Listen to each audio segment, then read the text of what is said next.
It was a show of force to clear supporters of Mohamed Morsi from their seats of resistance. But many protesters simply re-emerged elsewhere, like here on the stretch of the October the 6th bridge in Nasser City. The Interior Minister was quick to defend the crackdown and play down any reports of heavy-handed violence. They started to fire live ammunition and cartridges heavily and intensely in the direction of security forces, who continued to show self-restraint. The personnel deployed succeeded in dealing and addressing the situation with the highest degree of professionalism to end the sit-in without losses. Egypt's interim Prime Minister too said they were left with little other choice but to move in. When we see the right of expression has turned into a form of intimidation, carrying illegal arms, hijacking roads, assaulting public and private property, and crippling the people's interests, it's no longer a respect to the freedom of expression. It's an assault not only on citizens, but also on the authority of the state, which should be respected.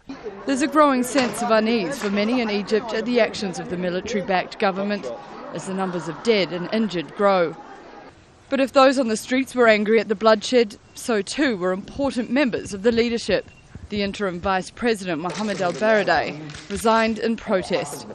The former senior UN diplomat and head of one of Egypt's main opposition parties said there were peaceful options for ending the political crisis. The daughter of a senior Muslim Brotherhood leader, Mohamed al-Beltaghi, was among those killed around the Rabaa al-Adawiya mosque. He warned Egypt's military chief was dragging the country into civil war. I swear to Almighty God, if you remain at home, Abdel Fattah al-Sisi will turn Egypt into another Syria, into a civil war so he can escape execution. Many have answered calls like his, creating pockets of resistance across Cairo and across the country. That's justification, the military-backed government says, to declare a curfew across 14 provinces and a state of emergency nationwide.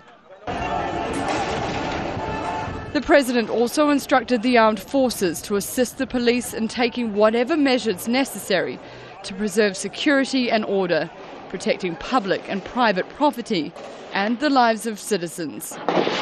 It gives the military-backed government draconian powers to do what's necessary to clear the streets and to use full military might to enforce it.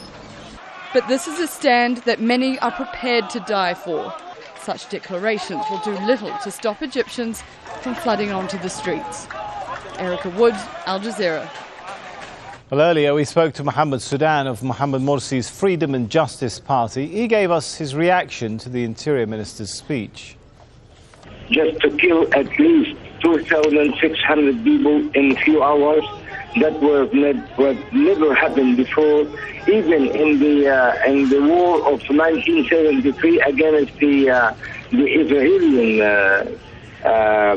troops that never been killed such these numbers.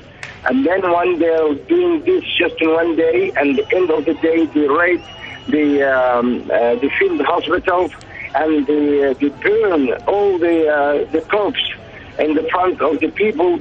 I think this is a kind of war